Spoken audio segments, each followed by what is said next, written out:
tahu apa ini. kita tahu nama itu belum tentu tahu itu apa. Gak tahu kalau boleh jujur-jujuran loh gitu. Sebelum kita lahir kita ada di mana? Jujur ya, jangan pakai cerita ya. Gak tahu. Setelah mati kita kemana? Gak tahu. Cerita mitos banyak. Versinya macam-macam. Ada yang punya 9 neraka. Tinggal pilih tuh. Ada yang cuma 1. Halo, selamat sore Mas Reza. Halo Mas Hendra. Terima kasih kita berjumpa kembali teman-teman dengan Mas Reza Watimena. Halo. Rasanya tuh kita kan baru ketemu tapi udah kayak kakak adik gitu, kayak saudara gitu. Aku adiknya ya. Tetap nggak mau kalah kan aku adiknya ya, pede banget. Oke, langsung kita ke materi ya. Yang ditunggu-tunggu sama teman-teman nih, Mas Reza. Mas Reza kan pernah nulis tentang, kalau nggak salah itu menjadi tanpa kepala. Oh itu menarik tuh, menjadi tanpa kepala itu. Mas tolong di breakdown tentang hal ini. Wih, tanpa kepala. Itu sebenarnya tulisan baru itu, baru 2 minggu atau 3 minggu lalu ya. Jadi itu sebenarnya mungkin disclaimer ya. Jadi saya itu belajar Zen, guru saya banyak. Jadi bukan saya duduk dan dapat ilmu gitu enggak. Jadi guru saya itu banyak banget. Yang paling mempengaruhi saya adalah Zen Master Seung Sahn. Seung Sahn orang Korea, udah meninggal. Orang Korea udah meninggal. Tubuhnya udah nggak ada, orangnya sih nggak pernah meninggal. Tubuhnya udah nggak ada, orangnya nggak pernah. Zen Master Seung Sahn, ada Alan Watts juga. Kalau mungkin teman-teman tahu Alan Watts. Saya juga belajar dari Sadhguru juga. Sadhguru yang jenggotan itu. Iya. Gondrong kayak Metallica, muda gitu. Sangar gitu. Begitu pula konsep tanpa kepala ini saya juga dapat dari Douglas Harding ya. Dia nulis buku judulnya On Having No Head, tentang tentang tidak memiliki kepala. Kalimatnya bagus, saya ingat tuh. Kalimat awal tuh di satu bab gitu. Dia bilang, hidup saya berubah setelah saya kehilangan kepala. Oke. Ini kehilangan kepala harusnya mati. Ya, kepala ini sebenarnya bukan kepala harafiah ya. Tapi kepala itu sebenarnya simbol pikiran konseptual, pikiran dualistik, pikiran yang selalu menganalisis, yang pengen untung tidak mau rugi, pikiran konseptual lah, baik, buruk, benar, salah, untung, rugi, semua dualisme itu tuh disimbolkan ke dalam kepala. Nah, dalam hidup kita perlu kepala untuk survival ya, untuk membedakan yang mana racun, yang mana makanan. Itu kan kita harus bisa bedain kan, harus ada cirinya, harus analisis. Terus kita mau nyebrang jalan juga harus mikir kan, pertimbangan. Tapi yang terjadi pada manusia modern sekarang ini adalah kepalanya jadi gede, badannya jadi kecil. Artinya mikir mulu, mikir mulu sehingga bukan mikir untuk hidup, tapi hidup untuk mikir. Jadi mikir, akhirnya burn out, akhirnya kobong ya, kebakar overdrive gitu. Kayak laptop dinyalain terus sampai gosong gitu ya. Iya. Mungkin kalau ditaruh telur sini langsung mateng, telur cepat. Itu Itu tadi pada manusia modern. Tadi kan Mas Hendra bilang susah tidur, nah itu cirinya. Susah tidur, akhirnya cemas akan masa depan, cemas akan masa lalu. Cemas itu kan nggak ada objek ya, cemas aja gitu. Kalau takut tuh ada objek, takut sama tikus, takut sama kecoa. Kalau cemas tuh gelisah aja gitu, nanti panic attack gitu. Terus kalau nggak bisa tidur akhirnya mabok lah atau apalah, nonton porno mungkin kali ya, apalagi internet isinya porno semua sekarang kan 90%. Jadi kepala itu artinya tadi kepala yang membesar. Nah di Zen diajarin kita melihat ini kepala ini apa sih, ini real apa enggak sih? Pertanyaan itu aja. Nah setelah diteliti, pikiran itu ada apa enggak sih? Gitu. Kita cari di mana nih? Ada hidung ya? Ada jenggot, belum cukur. Mas Hendra harus cukur. Jangan lah. Ada rambut. Itu di mana pikiran? Coba dibuka dikit lah. Gitu. Ada otak, darah, saraf. Nggak ada pikiran. Nah setelah diteliti dengan sangat mendalam, seksama gitu dicari di manakah pikiran itu berada, nah tidak ada. Nah, ketika kita sadar bahwa pikiran itu ilusif sifatnya, itu yang disebut tanpa kepala tadi. Oke. Hasilnya apa? Hasilnya tenang, damai, tidak ada kalkulasi baik buruk, untung rugi, benar salah, hitam putih. Semua analisis runtuh, yang muncul adalah sebenarnya tidak ada nama, begitu ya. Kan bukan konsep. Tapi demi kepentingan komunikasi kita nyebutnya kesadaran. Kesadaran murni, kesadaran kosong, macam-macam lah, mau dinamain Bambang lagi juga boleh gitu ya. Ya inilah Bambang bisa juga, tapi karena dia nggak punya nama kan, tapi nanti bingung. Jadinya mau dinamain Fafa juga bisa. Gitu ya. Yang lagi bingung juga mau ngapain kan karena nggak ada kerjaan. Gitu. karena defisit anggaran soalnya kan nggak ada kerjaan. Defisit anggaran, bener. Seluruh pemerintah defisit anggaran. Semuanya dipotong-potong ya kan. Kebanyakan soal menteri nggak penting. Kepalanya kegedean gitu ya. Nah, on having no head itu artinya jadi menyadari bahwa pikiran itu ilusif, simbolnya kepala hilang, lalu yang muncul adalah diri kita yang asli. Diri kita yang asli tadi tidak punya nama sebenarnya ya, tapi demi kepentingan komunikasi saya sebutnya kesadaran yang kosong atau kekosongan yang sadar, atau dibalik-balik juga atau keterbatasan yang kosong. Itulah. Saya bisa nunjukin. Iya. Ting gitu ya. Ketika dengar ini,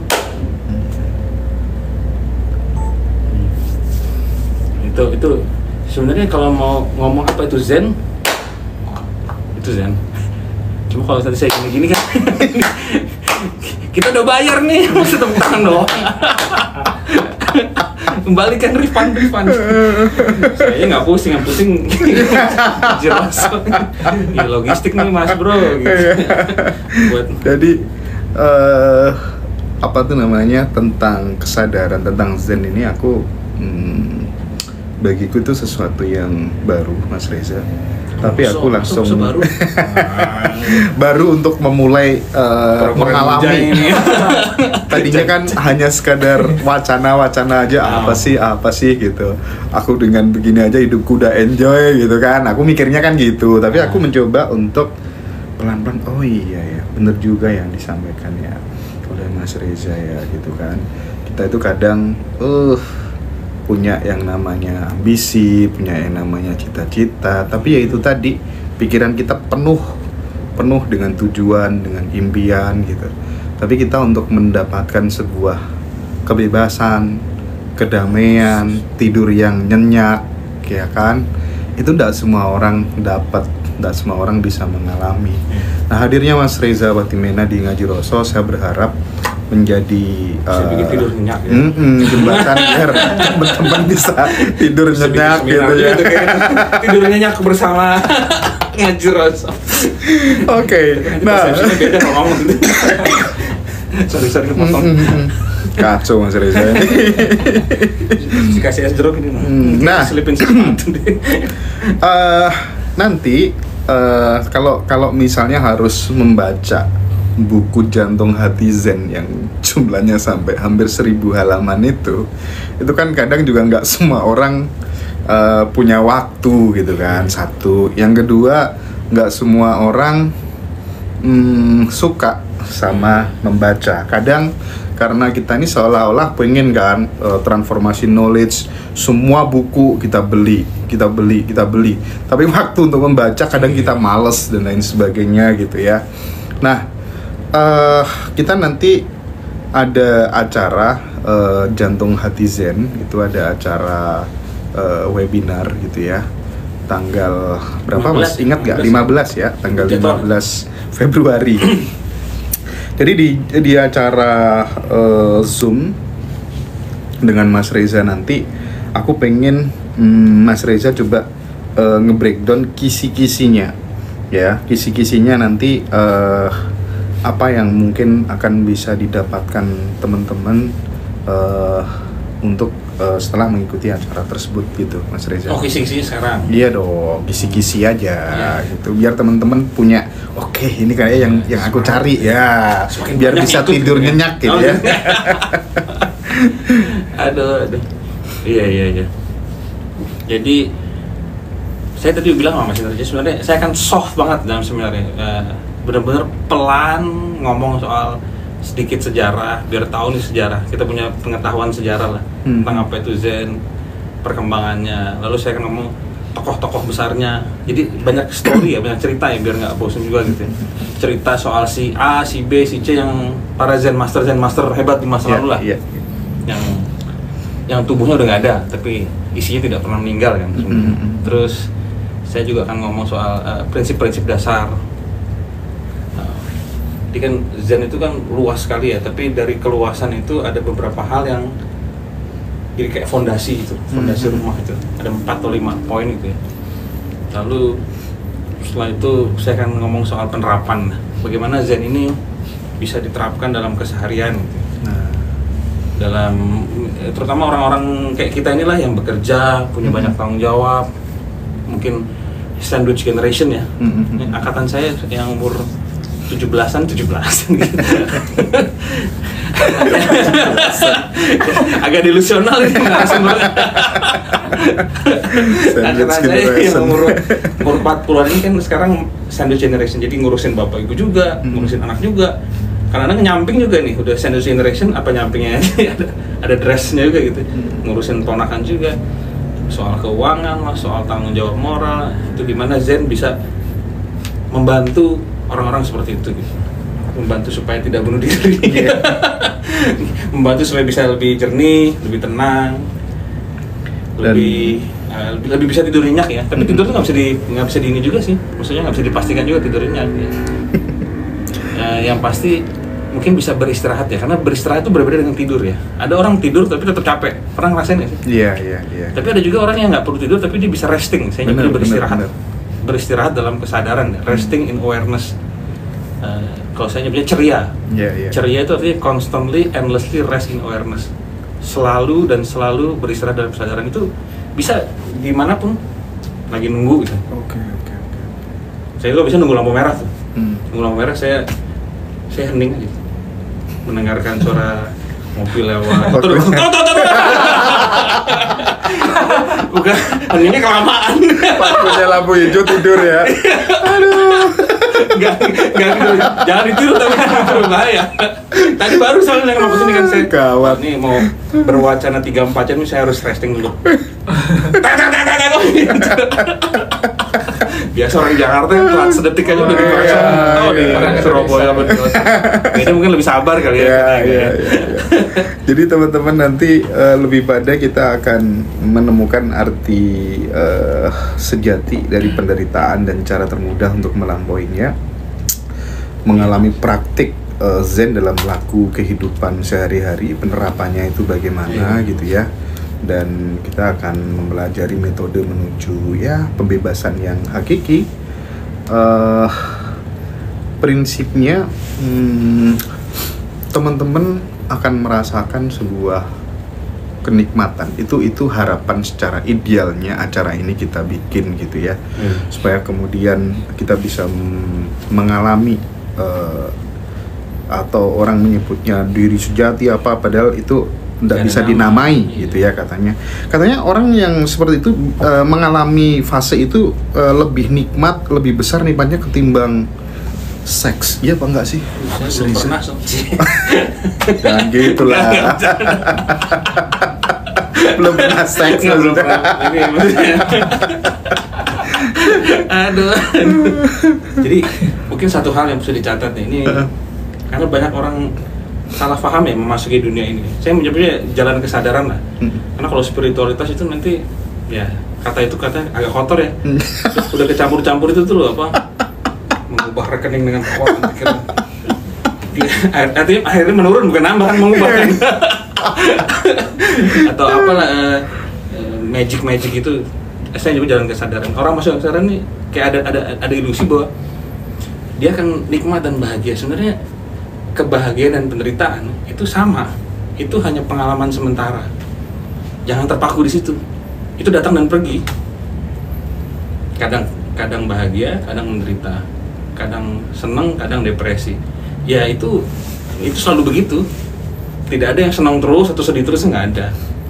Jadi dan poinnya bukan selalu bahagia, poinnya adalah selalu sadar. Selalu sadar bahwa saya lagi bahagia, sadar bahwa saya lagi depresi. Jadi poinnya bukan yang berubah-berubah, tapi yang stay, yang tetap. Gitu. Nah itu yang disebut jalan kesadaran. Zen pun juga masuk ke situ. Poinnya bukan nikmat tuh kayak bonus aja gitu loh. Kadang dapat bonus kan, kadang nggak dapat bonus ya kalau lagi susah tahun ekonomi kan gitu ya. Ada pemangkasan anggaran kiri kanan kan, seperti yang dialami kementerian kita sekarang ini kan, nggak ada bonus pasti. Dosen nggak dapat tunjangan kinerja, ASN nggak dapat, macem-macem dah akhirnya. Jadi kenikmatan di dalam jalan kesadaran itu bonus aja, bukan itu yang dicari. Banyak juga yang lagi belajar Zen dan dia, bliss out, inilah yang aku cari, aku mendapatkan. Besoknya hilang, turun, panik. Ini kenapa gue down lagi nih? Mungkin harus ikut seminar lagi kayaknya sih. Akhirnya menciptakan ketergantungan kan, itu bahaya juga. Harusnya gimana? Idealnya gimana? Ya udah, disadari aja, mau naik, mau turun, diterima apa adanya. Menjadi langit ya. Menjadi langit untuk semua cuaca. Ada cuaca mendung, ada cuaca cerah, ada cuaca petir, ganas, angin badai. Katanya kemarin di Jawa Timur goyang ya katanya. Di Malang ya sih teman cerita. Hujan angin. Tapi kan sekarang udah enggak. Jadi poinnya memang bukan melulu nikmat, tapi poinnya adalah selalu sadar.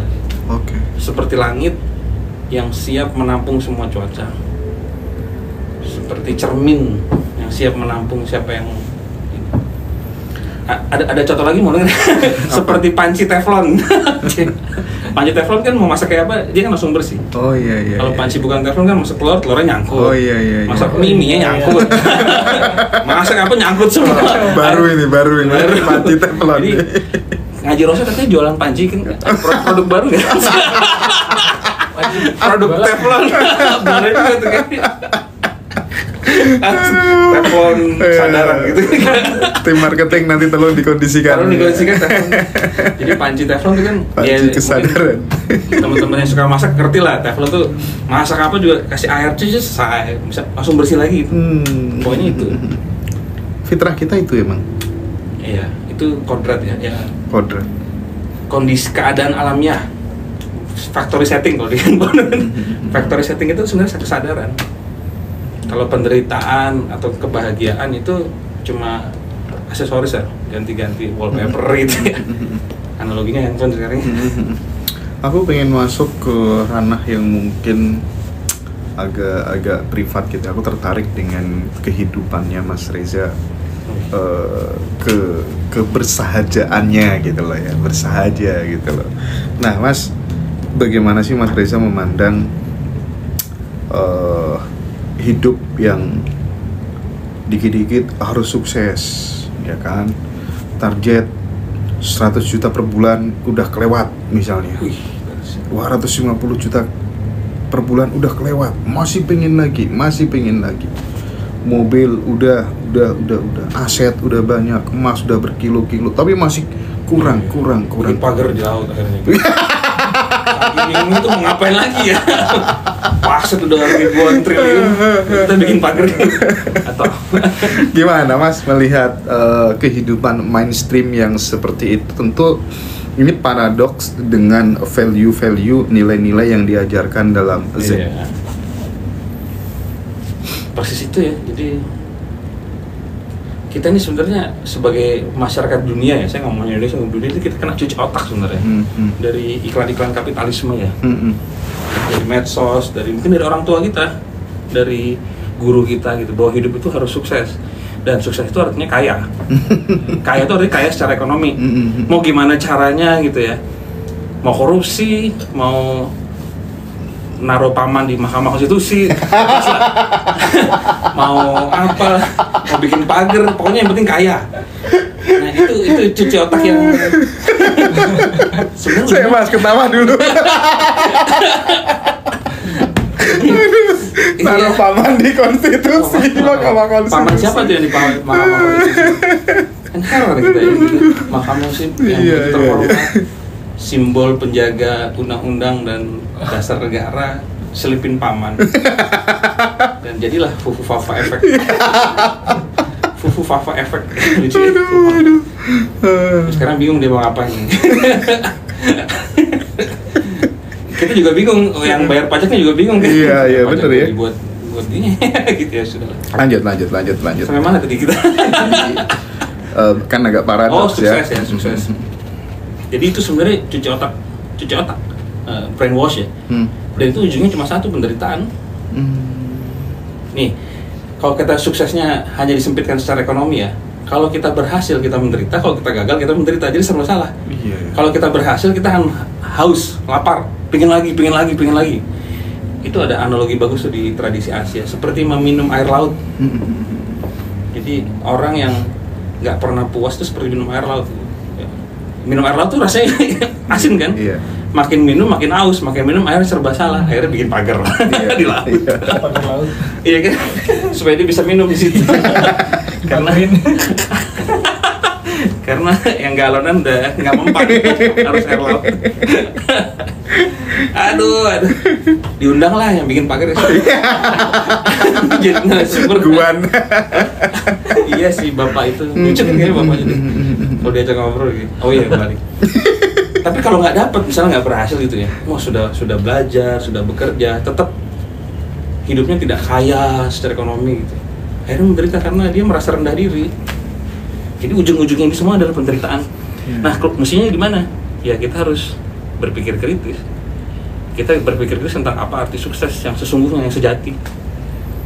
Nah, saya pernah bikin tulisan soal itu, tapi udah agak lama sih, arti sukses ya. Saya bikin ngebor, saya tuh kan kalau bikin apa selalu ngebor gitu loh.